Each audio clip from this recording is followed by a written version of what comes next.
He was in one of the most remote parts of Poweshiek County. And even though there is a cutout that goes back into the corn where she was found, she's over 400 feet, almost 500 feet into that cornfield.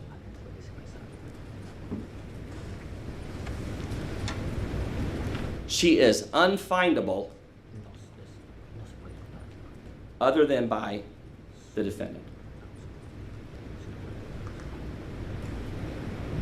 So, this statement that he gave to Pamela Romero, Officer Romero, he was given multiple opportunities to tell more, particularly during the end of that conversation that they were having near the cornfield in the car whenever Pamela Romero runs him through the events and tries to get more information out of him.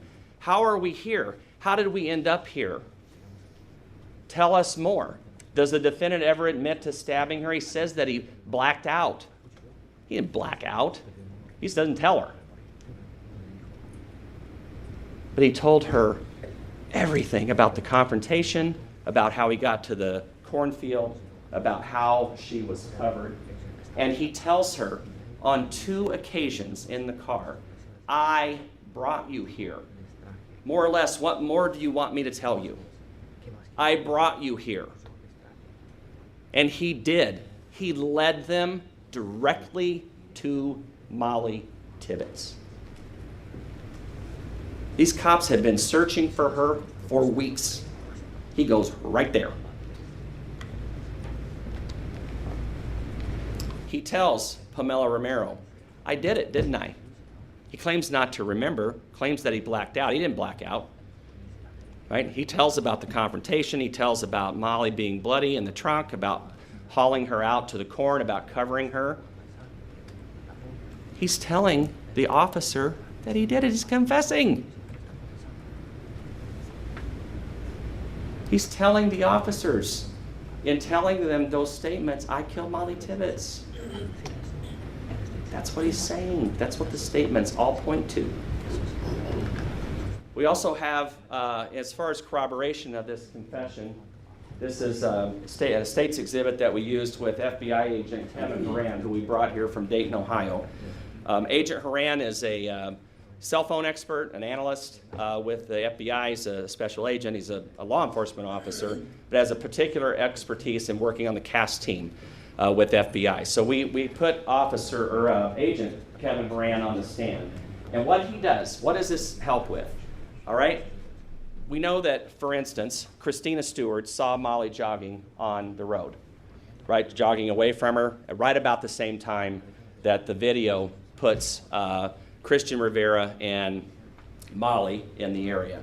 So, but that's a human, right? That's a person that's giving you their views. And, you know, that's what she testified to. There's really no reason to doubt it.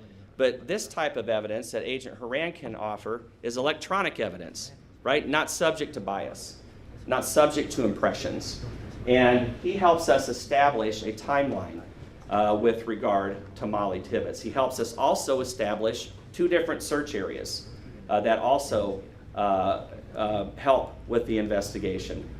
He knows that Molly Tibbetts was taken at about 8:30 p.m., shortly before, because she ends up,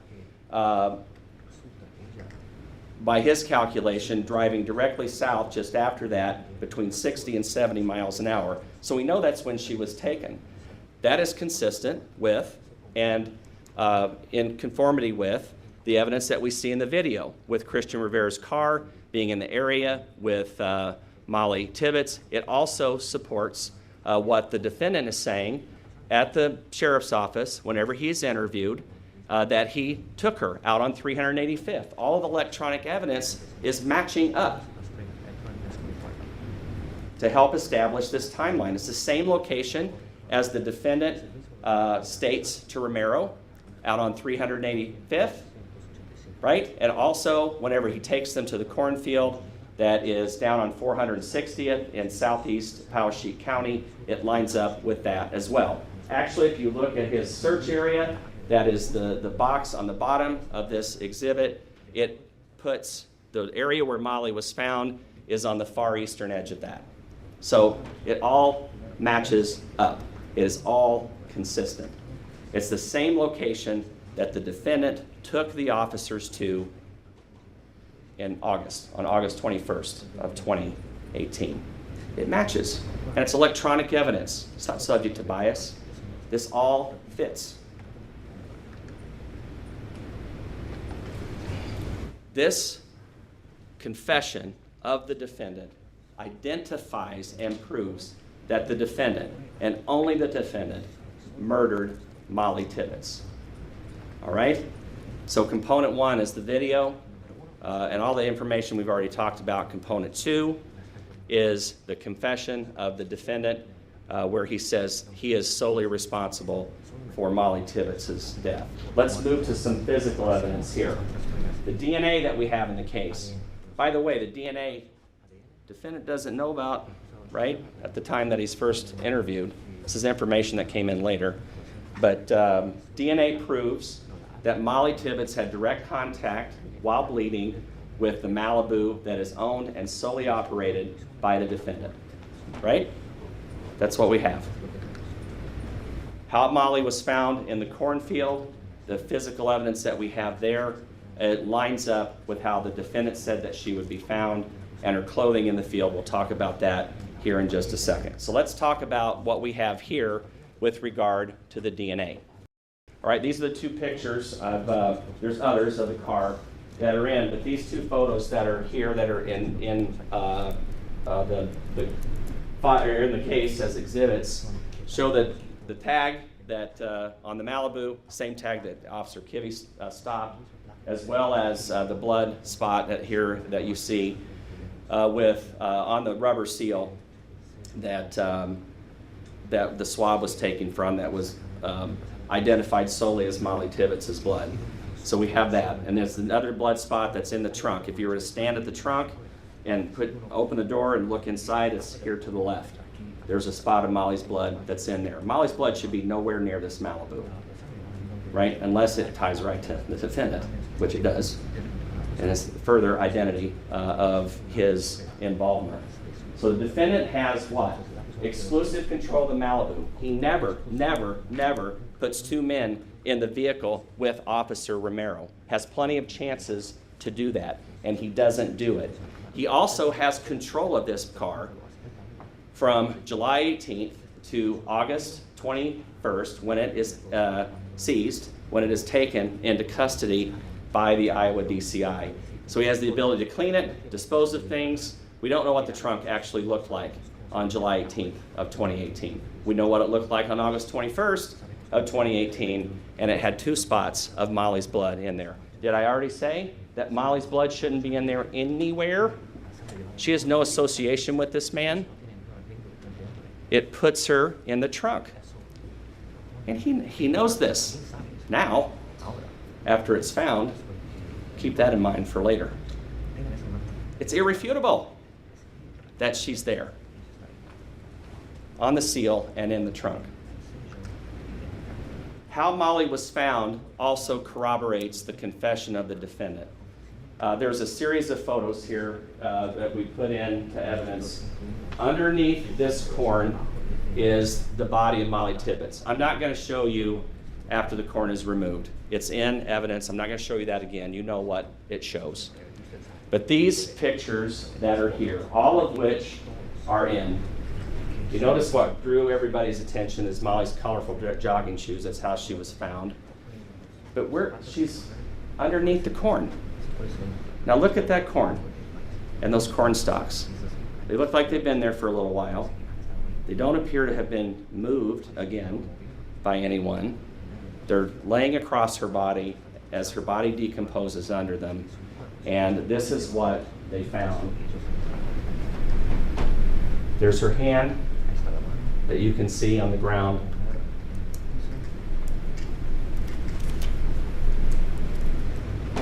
So how does this help corroborate what the defendant told the officer, told Pamela Romero? Well, remember, he took them out there, right? He showed them where she was. He never walked back into the corn with the officers. But what did he tell them that he did? He told them that he put corn stalks over her. Clearly that's what happened. And that's what he told them then. Again, not involving two other guys, right? Only him. It corroborates his confession. He knows that, right? That's what we have here. This corroborates his confession. And again, third component of the state's with regard to physical evidence, location, we'll talk a little bit more about that here in a second, and the condition and of the corn and what was on her body, just as he said. It all corroborates it. It's all starting to fit together. Okay, motive. I want to talk a bit about motive. Motive is not an element in murder. If you look at those four elements that we're just talking about, motive's not mentioned in them.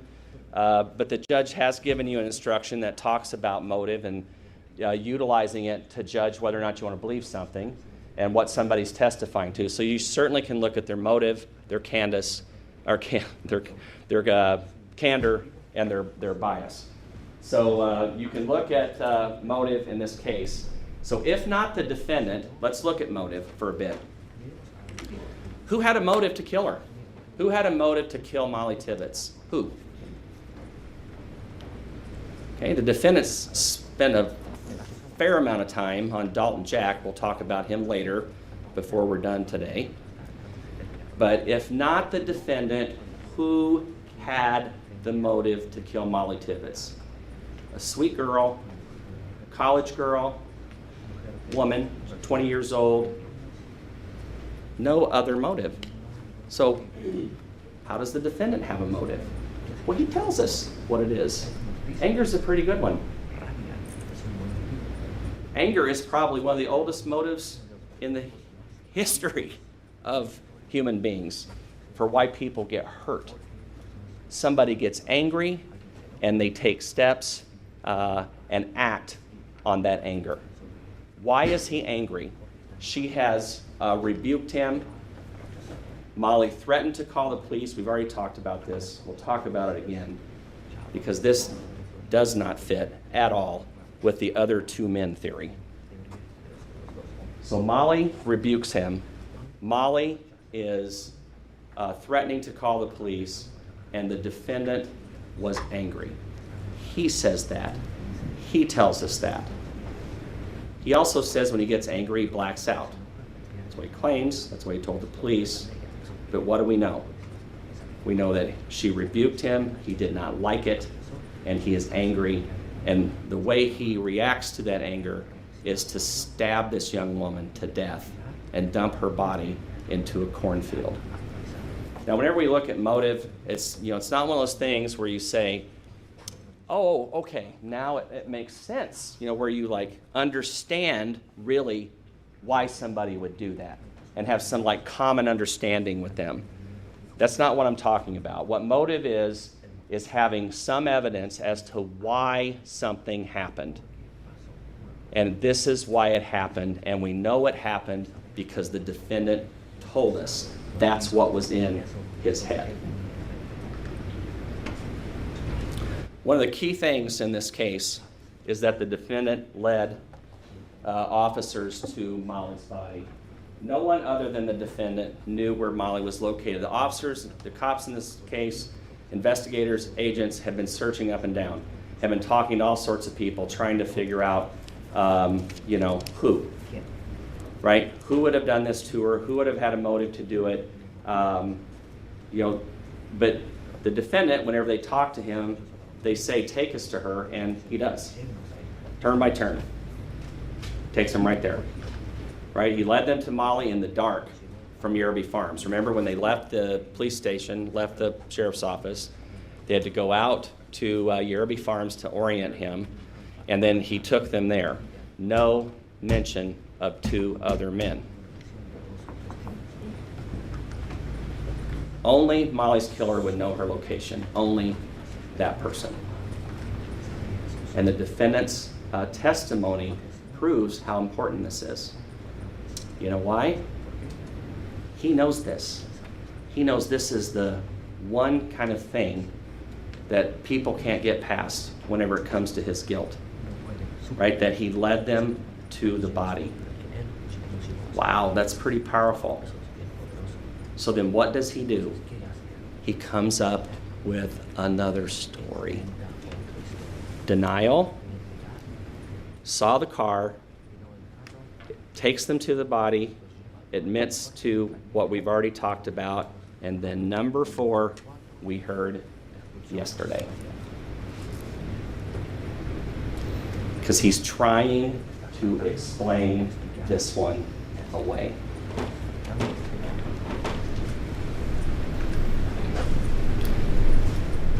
All right, other suspects that's been raised here. Here's some of their names: Dalton Jack, Cheney, Pexa, Tomatich, Ishorn, Culver, all these other names that come up. The cops ran these leads to the ground. They looked, right? They talked to these men. They could find no connection, right? Are they just supposed to ignore everything that Cristhian Rivera's told them at the end and keep hammering on these guys and keep coming back to them? Or do you follow the evidence in the case? Right? They followed the evidence in the case. There's no evidence that any of these men on that list, including Dalton, who we'll talk about a little bit more specifically later, had knowledge of the defendant, knew who he was, had any connection to his Chevy Malibu, or had any real reason to harm this young woman. None. Dalton Jack had no knowledge. One of the things that the defendant says in his testimony, that one of the person, the shorter one, knew the defendant had a child. There's no evidence that Dalton Jack knew that, or that Ron Pexa knew that, right? That he brings up the child because they threatened him. That's the whole reason he says he didn't talk about these 2 guys. I mean, come on. I mean, no knowledge. No connection between any of these men and the defendant. None. So, remember, back in jury selection, we talked about possibilities, right? I think whenever we did jury selection, we did it in 3 different groups. I think I asked each one of you, not each one of you here, but each one of your groups about possibilities. Is it possible? I think the example that I used was, can we go outside of this arena that we're in to pick the jury during COVID? And if there's a $100 bill that's laying out there, is it possible it could be there? Yeah, it's possible. But you don't know, right? I could suggest it. Just because I suggest it doesn't make it true. That's the whole point. Right? All these possibilities that are thrown out about Dalton Jack and Ron Pexa and all these other guys that the officers looked at. Possibility, possibility, possibility. Well, what's the evidence in the case that they're associated? Really none. The evidence in the case that the officers follow, that we're asking you to follow, is what we actually know. And not just because the officers say it, because we can see it. And we can see the maps, and we can see the testimony, and we can, or hear the testimony, and we can hear and see the physical evidence in the case. Just because someone suggests something doesn't make it so. It doesn't mean that you're not firmly convinced about exactly the opposite if the evidence proves that that's true beyond a reasonable doubt. Don't fall for the possibilities. All right. There are 3 other elements. We do have to prove them. I'm going to wrap this up here in just a moment. But the element number 2 is that Molly Tibbetts died as a result of being stabbed.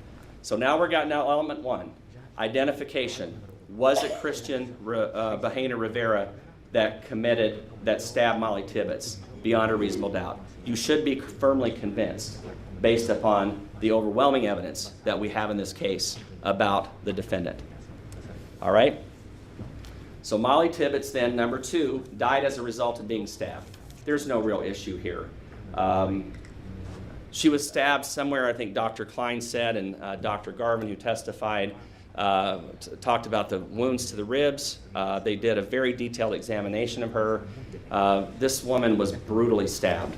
There should be no doubt about that. We have to prove it. It's the cause of death element.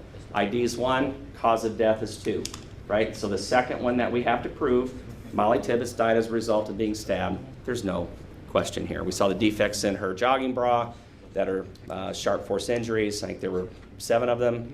The sharp force injuries that are on her ribs, same thing.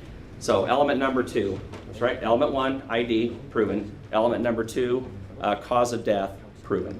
Element number 3, this is one of 2 mental health, or I'm sorry, one of 2 mental states that the defendant has to have in order to commit murder in the first degree.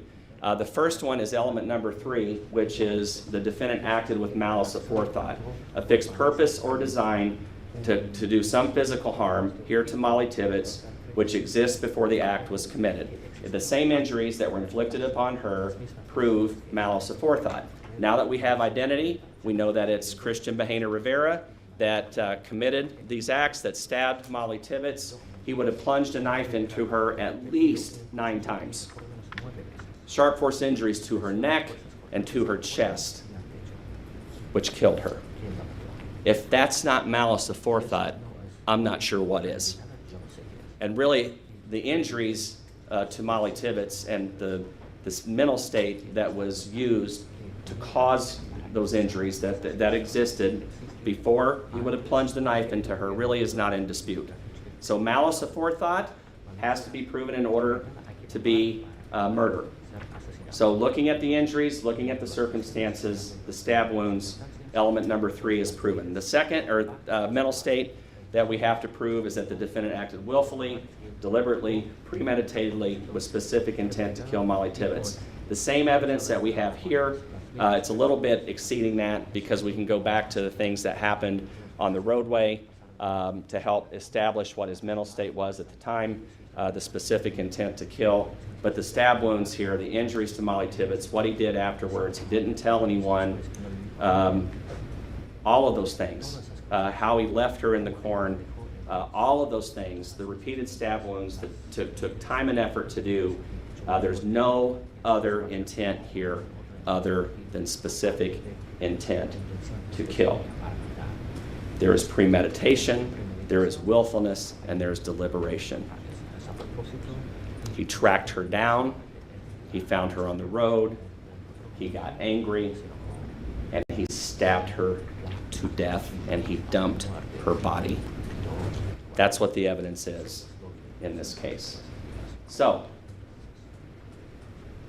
going back to our first element, we spent most of the time this morning talking about that. On or about the 18th day of July 2018, it was the defendant who stabbed Molly Tibbetts. Molly Tibbetts died as a result of being stabbed. The defendant acted with malice aforethought, and the defendant acted willfully, deliberately, premeditatedly, and with specific intent to kill. This is a saying that I learned from a DCI agent that I worked with. His name was Bill Baszler. He's up in Mason City. He had this on his wall. And Bill's been retired for quite some time. I worked a number of cases with him. And he had this on his wall. It always has struck me as very much driving to somebody's common sense. And that's what we want you to do. We want you to look at this through the lens of your common sense. That's the instructions allow you to do that. And that's what we want you to do, is to look at that through common sense. What is this? When you hear thundering hooves, think horses, not zebras. What does that mean? It means look at the obvious, right? That's what it's after. Don't look for the exotic, right? Look for what the evidence, where it takes you. Look at what the proof is in the case. Look at those things. What the defendant said he did. He never introduces 2 men till yesterday. Think about that. What is the obvious in this case? Cristhian Bahena Rivera is guilty. He is guilty beyond a reasonable doubt. Looking at all of this evidence in the case, I do get a chance to, by the way, talk to you after Mr. Freeze is done, and we'll have an additional time to do that, and we'll cover some more ground, particularly as it relates to some of the statements the defendant made yesterday. So we'll talk about that. But looking at the evidence in this case, all of it, the video, the confession, the blood that's in the trunk, all the other circumstances, all the other investigation that went into this, it all points to one person and one person only. The judge gave you an instruction right towards the end of the set of instructions that he read. Here's what he said. He told you that your job as jurors, your sole duty as jurors, is to find the truth and to do justice. That's your job as jurors. And looking at all the evidence in this case, looking at everything that we have, all of the circumstances, the truth here is overwhelming that the defendant murdered Molly Tibbetts on July 18th of 2018, that the defendant committed murder in the first degree. He took Molly's life. He stabbed her to death, and he dumped her in a cornfield. That's what happened. Justice in this case, ladies and gentlemen, is a verdict of murder in the first degree. Thank you.